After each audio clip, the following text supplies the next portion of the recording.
প্রতিদ্বন্দ্বী কিংবা প্রতিপক্ষ অথবা শত্রু যেটাই বলা হোক, সবসময় তাকে সরাসরি শিক্ষা দিতে হবে এমন কোনো কথা নেই। অন্য কারো মাধ্যমেও দেয়া যায়, শিক্ষা দেয়াটাই মূল কথা।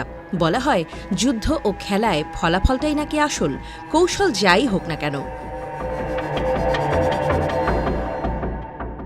ভারত পাকিস্তান সংঘাত বন্ধে চীনও তৎপর ছিল একদিক থেকে, আরেক দিক থেকে দেশটি ভীষণ খুশি, কেননা প্রচুর গোয়েন্দা তথ্য পেয়েছে দেশটি। একই সঙ্গে পাকিস্তানকে দেয়া সামরিক, কারিগরি, প্রযুক্তিগত সহযোগিতার মধ্য দিয়ে নিজের যুদ্ধবিদ্যাটা ঝালিয়ে নিতে ছাড়ল না চীন। ফাইন্যান্সিয়াল রিভিউ, সিএনএন, রয়টার্স এসব সংবাদ মাধ্যম এই নিয়ে মাথা ঘামিয়েছে। তারা বলতে চাইছে, কাশ্মীর নিয়ে ভারত পাকিস্তান সংঘাত চীনের জন্য একটি সম্ভাব্য মূল্যবান গোয়েন্দা তথ্যের উৎস হয়ে উঠেছে। ভারতের সঙ্গে সংঘাতে চীনা যুদ্ধবিমান ও অন্যান্য অস্ত্র ব্যবহার করে পাকিস্তান। এর মাধ্যমে চীন সেগুলোর কার্যকারিতা নিয়ে তথ্য সংগ্রহ করতে পেরেছে। নিরাপত্তা বিষয়ক বিশ্লেষক ও কূটনীতিকদের মতে, চীনের সামরিক আধুনিকীকরণ এমন এক পর্যায়ে পৌঁছেছে, তারা এখন সীমান্ত ঘাঁটি, ভারত মহাসাগরে মোতায়েন নৌবহর এবং মহাকাশ থেকে তাৎক্ষণিকভাবে ভারতের পদক্ষেপ ঘনিষ্ঠভাবে পর্যবেক্ষণ করতে সক্ষম। সিঙ্গাপুর ভিত্তিক প্রতিরক্ষা বিষয়ক বিশ্লেষক আলেকজান্ডার নীল বলেছেন, গোয়েন্দা দৃষ্টিকোণ থেকে ভারত পাকিস্তান সংঘাত চীনের জন্য নিজেদের সীমান্ত ঘেঁষে একেবারে অপ্রত্যাশিত এক সুযোগ তৈরি করে দিয়েছে, যেখানে তাদের একটি সম্ভাব্য প্রধান প্রতিপক্ষ জড়িত।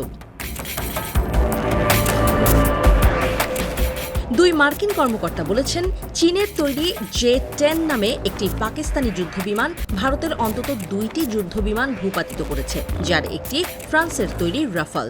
সিএনএন বলছে, পাকিস্তান ও চীনের যৌথভাবে তৈরি JF-17 ব্লক 3 যুদ্ধবিমান এবং PL-15 ক্ষেপণাস্ত্র এবারের সংঘাতে ব্যবহার করে থাকতে পারে পাকিস্তান।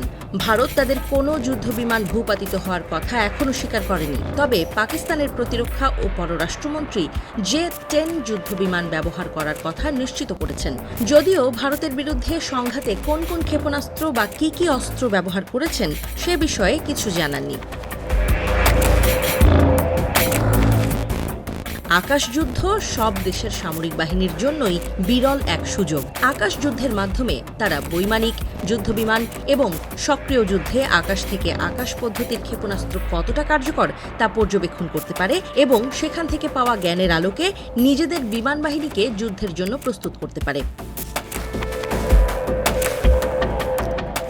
প্রতিদ্বন্দ্বী আঞ্চলিক পরাশক্তি ও পারমাণবিক শক্তিধর দেশ ভারত ও চীনকে দীর্ঘদিন ধরেই কৌশলগত প্রতিদ্বন্দ্বী হিসেবে দেখা হয়। দুই দেশের মধ্যে হিমালয় অঞ্চলে ৩,৮০০ কিলোমিটার দীর্ঘ সীমান্ত রয়েছে। ১৯৫০-এর দশক থেকে সীমান্তে দুই দেশের মধ্যে বিরোধ রয়েছে এবং ১৯৬২ সালে চীন ও ভারত একবার সংক্ষিপ্ত সংঘাতে জড়িয়েছিল। চীন ভারত সীমান্তে সবশেষ অচলাবস্থার সূত্রপাত হয়েছিল ২০২০ সালে। পরে গত অক্টোবরে সীমান্তে টহল সংক্রান্ত চুক্তিতে পৌঁছালে ওই অচলাবস্থা কিছুটা প্রশমিত হয়।